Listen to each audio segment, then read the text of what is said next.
आइए अब आगे बढ़ते हैं अगली खबर की तरफ। आजकल जितनी ज्यादा गर्मी बढ़ रही है उतना ज्यादा एयर कंडीशन का इस्तेमाल और इसी के साथ एयर कंडीशनर से जुड़ी हुई घटनाएं भी बढ़ रही हैं। हम अब एक नई समस्या के दौर में आ चुके हैं। आज से 15 से 20 साल पहले हम सभी गर्मी के मौसम में अमूमन कूलर का इस्तेमाल करते थे और उस वक्त एसी एक लग्जरी हुआ करता था। आप में से कई लोगों ने सिर्फ एक हाथ वाले पंखे का इस्तेमाल करके पूरी गर्मियां भी काटी होंगी। कई लोग रात में छत पर सोया करते थे। लेकिन जैसे जैसे समय बदला गर्मी बढ़ी और अब एसी एक लग्जरी नहीं बल्कि एक नीड यानी कि जरूरत बन चुकी है। अब छोटे छोटे गांव में भी आपको एसी देखने को मिल जाता है और इसे देखकर आप आश्चर्य में भी नहीं पड़ते होंगे। लेकिन ये एसी अब सिर्फ ठंडी हवा नहीं दे रहा है बल्कि डर का विषय भी है। देश भर की कई जगहों से एसी के ब्लास्ट होने की, एसी के फटने की खबरें आ रही हैं। जैसे कि नोएडा के सेक्टर 100 में स्थित लोटस बुलेवार्ड सोसाइटी में एयर कंडीशनर फटने से पूरा का पूरा फ्लैट भयानक आग की चपेट में आ गया।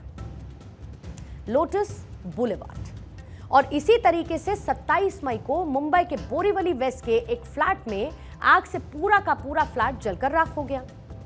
27 मई को ही हरियाणा के हिसार में एक अस्पताल में आग लग गई और आग लगने का कारण एसी में ब्लास्ट था। उत्तर प्रदेश के झांसी में भी आज एक बैंक में एसी के फटने से आग लग गई, जहां पर दमकल विभाग की गाड़ियों ने आग पर काबू पाया। इसी तरीके से कर्नाटक के बेल्लारी में कल्याण ज्वेलर्स के एक शोरूम में एसी फटने से आग लग गई और यह धमाका इतना तेज हुआ कि शोरूम के सारे शीशे टूट गए। इसी तरीके से बरेली जंक्शन में भी एसी की आउटडोर यूनिट में ब्लास्ट हुआ, जिसकी वजह से वहां पर अफरा तफरी मच गई। धमाका कितना भीषण था, इन तस्वीरों से जरा आप देखिए। ये पूरे देश से आ रही वो तस्वीरें हैं जिसके लिए शायद हम तैयार नहीं थे। लेकिन आपको इससे घबराने की भी जरूरत नहीं है। बस आपको कुछ तौर तरीकों को बदलने की जरूरत है, यानी कि एसी को भी थोड़ा ठंडा रखने की जरूरत है, ब्रेक देने की जरूरत है। क्योंकि एसी में विस्फोट के कुछ कारण हैं और सबसे पहला कारण क्या है? ओवरहीटिंग, यानी कि उसका ज्यादा तप जाना। ज्यादा टेम्परेचर कंप्रेसर के ब्लास्ट की एक बड़ी वजह हो सकता है। अगर कंप्रेसर लगातार हाई टेम्परेचर पर चलता है तो इसमें आग लगने या फिर विस्फोट की संभावना बढ़ जाती है। इसके साथ दूसरी बड़ी वजह है मेंटेनेंस में लापरवाही। रेगुलर तौर पर एसी की सर्विस और मेंटेनेंस ना कराने से कंप्रेसर में धूल, गंदगी और जो दूसरी तरीके का मलबा इकट्ठा हो जाता है, जिससे कंप्रेसर पर प्रेशर बढ़ता है और कंप्रेसर फेल हो सकता है। तीसरा है गैस लीकेज।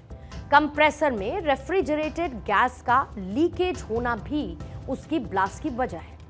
लीकेज होने पर गैस का प्रेशर इम्बैलेंस होता है, जो कि कंप्रेसर को नुकसान पहुंचा सकता है। फिर फ्लक्चुएटिंग वोल्टेज, यानी कि वोल्टेज का उतार चढ़ाव। लगातार वोल्टेज के उतार चढ़ाव से कंप्रेसर की परफॉर्मेंस पर असर पड़ता है और इसे नुकसान पहुंच सकता है, जो कि आखिर में ब्लास्ट का कारण बन सकता है। कूलिंग फैन में गड़बड़ी। कंप्रेसर के लिए कूलिंग फैन का सही तरीके से काम न करना भी ओवरहीटिंग और ब्लास्ट का कारण बन सकता है। ये कुछ फैक्टर्स मैंने आपके सामने रखे। ये वो फैक्टर्स हैं जिनकी वजह से एसी किसी बम की तरह फट सकता है। इससे बचने के उपाय भी बेहद साधारण हैं, यानी कि एसी इंस्टॉलेशन किसी प्रोफेशनल इलेक्ट्रीशियन से ही कराएं। कमरा ठंडा होने के बाद टर्बो मोड को ऑफ कर दें।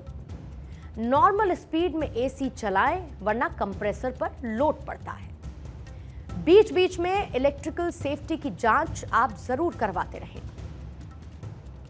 500 घंटे के इस्तेमाल के बाद एसी की सर्विसिंग जरूरी होती है। एसी से लीकेज की बदबू आए तो फौरन टेक्नीशियन को आप बुलाएं। यानी कि जो छोटी छोटी चीजें आप कर सकते हैं तो किसी बड़ी अनहोनी को टाल सकते हैं और इसे आपको अपने डेली के लाइफस्टाइल में एडजस्ट करना होगा। और इसीलिए आज ये जानकारी आपके सामने रखना बहुत महत्वपूर्ण था।